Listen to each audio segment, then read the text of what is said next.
నాకు ఇప్పుడు ఒక కొత్త రికార్డు ఒకటి వైవిఎస్ చౌదరి గారిది నాకు ఐడియా రాలేదు ఎప్పటిదాకా ఇప్పుడు వచ్చింది. ఆయన సార్ మీరు హీరోయిన్లు మాత్రమే కాదు నిర్మాతలు కూడా పరిచయం చేస్తున్నారు. ఈ రికార్డు అందరికి ఉండదు.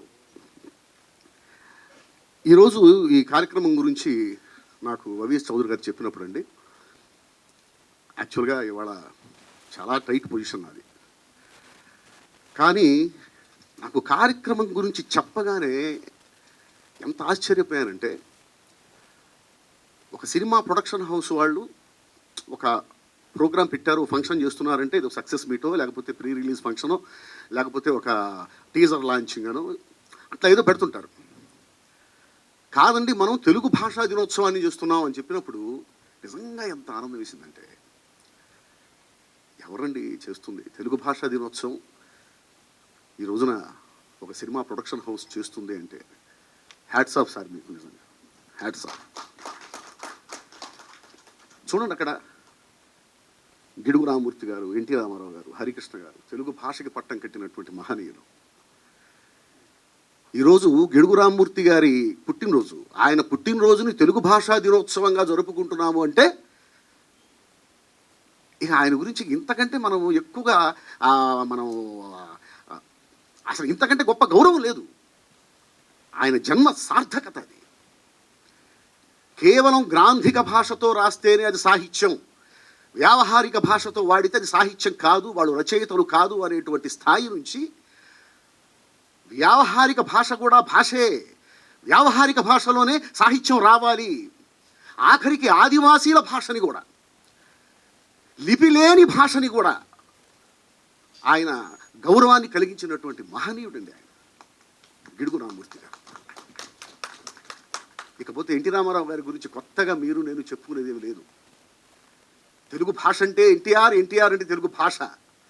తెలుగు భాష ఉన్నన్నాళ్ళు రామారావు గారి కీర్తి, రామారావు గారి నీడ, రామారావు గారి అది నిలబడిపోతూ ఉంటుంది.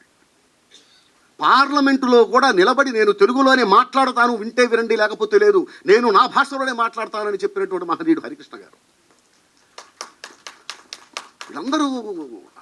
వాళ్ళందరినీ తలుచుకోవటం, తెలుగు భాష గురించి మాట్లాడాలి, తెలుగు భాష గురించి మాట్లాడుకుందాం మీరు రండి అన్నప్పుడు తెలుగు భాష మీద బతుకుతున్నటువంటి రచయితగా రాకపోతే అంతకంటే మహా పాపం ఇంకోటి ఉండదు. అందుకని వచ్చారు. అంటే విచిత్రమైన విషయం చూసారా, తెలుగు భాష గురించి తెలుగువాడు తెలుగు భాషలో తెలుగు వాళ్ళకి చెప్పటం. సహజంగా ఏంటి, తెలుగువాడు వేరే భాషలో వేరే భాషకు సంబంధించిన వాళ్ళకి తన తెలుగు భాష యొక్క గొప్పతనాన్ని వాళ్ళ భాషలో వివరిస్తున్నాడు అంటే ఓకే రైట్, బాగుంది, కదా అనుకుంటాం. ఇప్పుడు పరిస్థితి ఎలా ఉందంటే, తెలుగువాడు తెలుగు భాషలో తెలుగు భాష గురించి తెలుగు వాళ్ళకి చెప్పేటువంటి దుస్థితి. ఇది నేను మీడియా గురించి మాట్లాడలేదండి, మీడియా తరపున, మీడియా ద్వారా, మీడియాకి ప్రతినిధిగా నిలబడి నేను సమాజాన్ని ప్రశ్నిస్తున్నా.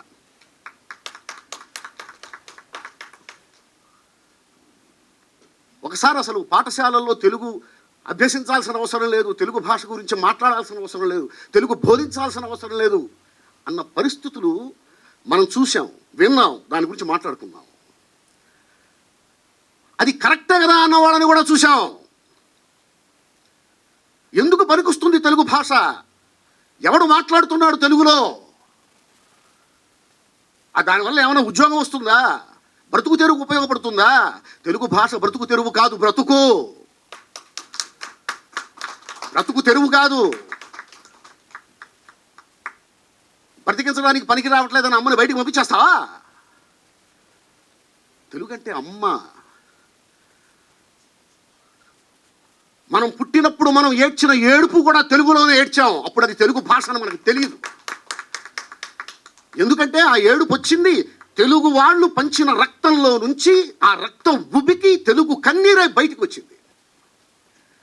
ఆ భాష ఈరోజు పనికి మారిన భాష అయిపోయింది. అమ్మ ముసలి అయిపోయింది, ఇప్పుడు పని చేయలేదు కాబట్టి అమ్మని బయటికి పంపించేద్దాం, తెలుగు భాషను బయటికి పంపించేద్దాం. ఒక తమిళనాడు వాళ్ళని నేను వాళ్ళందరికీ, తమిళ ప్రజలందరికీ కూడా పేరు పేరున వాళ్ళకి పాదాభివందనం చేస్తున్నా ఈరోజు నేను. ఒక్క తమిళియన్సే కాదు, భారతదేశంలో తెలుగు వాళ్ళు తప్ప మిగిలిన భాషలందరికీ నేను పాదాభివందనం చేస్తున్నా. ఎందుకంటే వాళ్ళకి వాళ్ళ భాష అంటే అంత ఇష్టం. పాఠశాలల్లో తమిళం బోధించాల్సిన అవసరం లేదు అని గనక తమిళనాడులో చెబితే 24 hours 24 గంటల్లో ఏం జరుగుతుందో మనందరికీ తెలుసు. పాఠశాలలో మలయాళం నేర్పించాల్సిన అవసరం లేదని చెప్పి కేరళలో చెబితే 24 గంటల్లో ఏమవుతుందో మనందరికీ తెలుసు. కానీ ఇక్కడ ఏమి కాదు, ఏమి కాలేదు, ఒప్పేసుకుంటాం. అరే పిల్లలు తెలుగులో మాట్లాడుతుంటే తల్లిదండ్రులు కొడతారండి, కొడతారు. ఏంటి ఇంటికి వచ్చి మా అమ్మాయి నన్ను పట్టుకొని అమ్మ అంటుంది, ఏం చెప్తున్నారు మీ కాన్వెంట్లో అని వెళ్ళిపోయి టీచర్స్ని తిడతారు. తెలుగులో మాట్లాడుతుంటే టీచర్స్ పనిష్మెంట్ ఇస్తారు, నిలబడు, బయటికి వెళ్ళిపో. ఇది పరిస్థితి.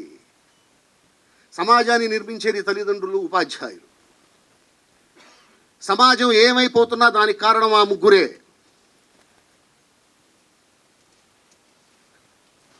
ఒక హాస్పిటల్లో ఒక డాక్టర్ని, ఒక మెడికోని, ఒక స్త్రీని అతి దారుణంగా 18 మంది కలిసి మానభంగం చేసి చంపారు అంటే దానికి కారణం వాళ్ళ తల్లిదండ్రులు, వాళ్ళ టీచర్లే. అతి దారుణమైనటువంటి సమాజంలో మనం బతుకుతున్నాం. అతి దారుణమైన సమాజంలో తల్లిదండ్రులు, టీచర్సే సమాజాన్ని ఏర్పాటు చేసేది. ఇప్పుడు మనందరం ఇక్కడ కూర్చొని ఉన్నాం, మనకంటూ ఒక సమాజం ఉంది అంటే ఇప్పుడున్న సమాజాన్ని తీర్చిదిద్దింది ఈ సమాజాన్ని కన్న తల్లిదండ్రులు. రేపటి సమాజాన్ని తీర్చిదిద్దాల్సింది ఈ సమాజంలో ఉన్నటువంటి తల్లిదండ్రులు, టీచర్లు. వాళ్ళే అంటున్నారు, నువ్వు తెలుగులో మాట్లాడితే నీకు నేను పనిష్మెంట్ ఇస్తాను. తల్లిదండ్రులు ఒప్పుకోరు తెలుగులో అమ్మ అని పిలిస్తే అమ్మ ఒప్పుకోదు, నాన్న అని పిలిస్తే నాన్న ఒప్పుకోడు. ముందు ఇది మారాలండి. ఇది మారకపోతే ముఖ్యంగా తెలుగు వాళ్ళకి మాత్రమే, ఇక ఏ భాషలో అది ఉండదు. ప్రతి భాషలోనూ వాళ్ళ భాషను వాళ్ళు గౌరవించుకుంటారు, వాళ్ళ భాషను వాళ్ళు ప్రేమించుకుంటారు. ఇద్దరు తమిళియన్స్ కలిస్తే తమిళంలోనే మాట్లాడుకుంటారు, ఇద్దరు మలయాళీలు కలిస్తే మలయాళంలోనే మాట్లాడుకుంటారు, ఇద్దరు ముస్లిమ్స్ కలిస్తే ఉర్దూలోనే మాట్లాడుకుంటారు, ఇద్దరు తెలుగు వాళ్ళు కలిస్తే ఖచ్చితంగా ఇంగ్లీష్లో మాట్లాడుకుంటారు. వాళ్ళు తెలుగులో మాట్లాడితే మనం ఆశ్చర్యపోవాలి.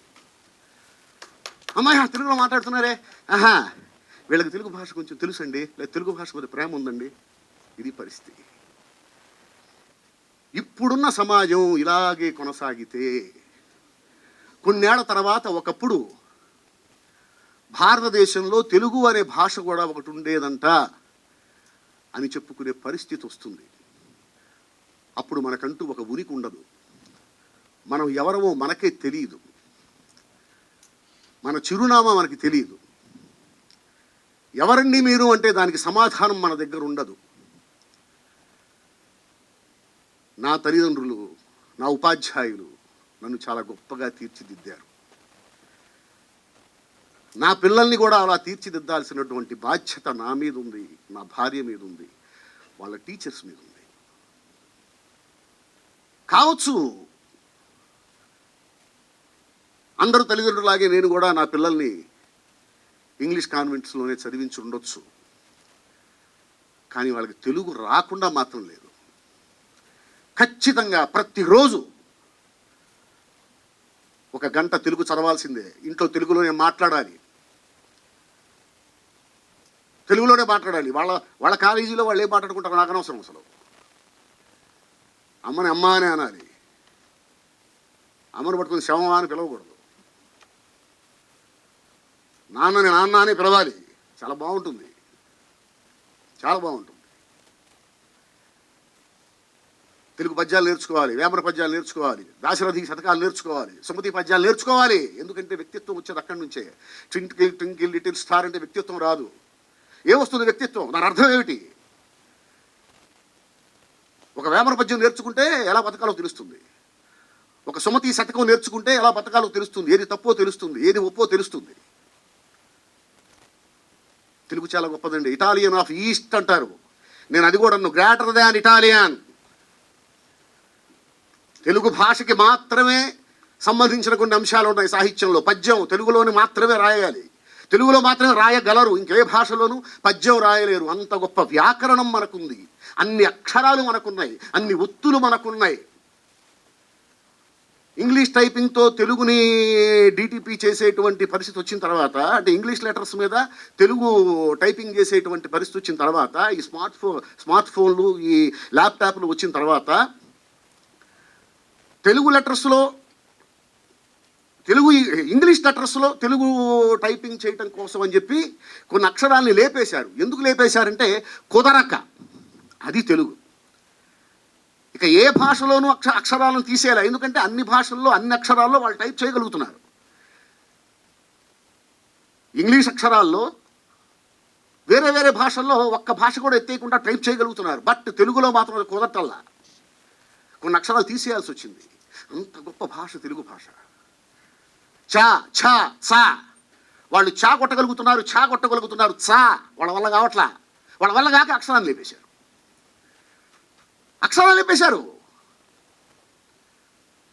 లా, అళా, లు, లా కొట్టగలుగుతున్నారు, అలా కొట్టగలుగుతున్నారు, లు కొట్టలేకపోతున్నారు, లేపేశారు. వాళ్ళ వల్ల కాక, వాళ్ళ చేత కాక అక్షరాలు కూడా లేపేసినటువంటి పరిస్థితి. అలా చాలా అక్షరాలు లేచిపోయాయి తెలుగులో. అంత గొప్ప భాష తెలుగు భాష. అదేంటండి, తమిళంలో కూడా నేను పద్యాలు విన్నానే, ఏదో సినిమాలో పద్యాలు ఉన్నాయి. కాదండి, పద్యాలకు పద్ధతి ఉంది. పద్య రూపంలో గానం చేయటం వేరు, పద్యగానం వేరు. ఇప్పుడు పాట పాడినట్టు పద్యంలాగా మనం కూడా పాడేసేయచ్చు. ప్రతిదీ పద్యం కాదు. పద్య రచనకి ఒక ఛందస్సు ఉంటుంది, ఒక పద్ధతి ఉంటుంది. అది ఒక్క తెలుగులో మాత్రమే ఉంది. తెలుగు భాషకి సొంతం పద్యం. మహాకవులెందరో ఒక చలంగారు కానీ, ఒక త్రిపురనేని రామస్వామి చౌదరి గారు కానీ, ఒక గిడుగు రామూర్తి గారు కానీ, ఒక జింఝాల పాపయ్య శాస్త్రి గారు కానీ, ఒక దేవులపల్లి కృష్ణశాస్త్రి గారు కానీ, మహనీయులెందరో సుసంపన్నం చేసినటువంటి భాష ఈరోజు కన్నీళ్లు పెట్టుకుంటూ ఉంది. ఇప్పుడున్న సమాజాన్ని మార్చాలంటే, ఒకప్పుడు నా వ్యావహారిక భాషకు కూడా సాహిత్యంలో ఒక స్థానం ఉండాలి అని చెప్పేసి ప్రతి ఒక్కడు, ఒక రైతు కూడా నా భాషకు కూడా సాహిత్యంలో స్థానం ఉండాలనుకునేవాడు. ఆదివాసీలు కూడా అనుకునేవాళ్ళు. ఆ రోజు అనుకునేవాళ్ళు కాబట్టి గిడుగు రామూర్తి గారు లాంటి మహానుభావుడు ఉద్యమించగలిగాడు, సాహిత్యంలో ఆ భాషకి స్థానం సాధించగలిగాడు.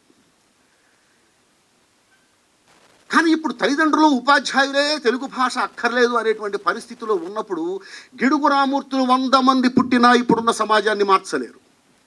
ఇప్పుడున్న సమాజాన్ని మార్చగలిగేది కేవలం తల్లిదండ్రులు, ఉపాధ్యాయులు మాత్రమే. నిందితులవుతున్నారు, రేపొద్దున నేరస్తులవుతారు. మారండి, తెలుగు నేర్పండి, తెలుగుతో మాట్లాడించండి. లేకపోతే సమాజానికి సమాధానం చెప్పాల్సిన పరిస్థితి వస్తుంది, లేచి నిలబడాల్సిన పరిస్థితి వస్తుంది. మీ పిల్లల ముందు మీరు స్టూల్స్ మీద నిలబడాల్సిన పరిస్థితి వస్తుంది. తెలుగు భాషా దినోత్సవ శుభాకాంక్షలు మళ్ళీ. Thank you.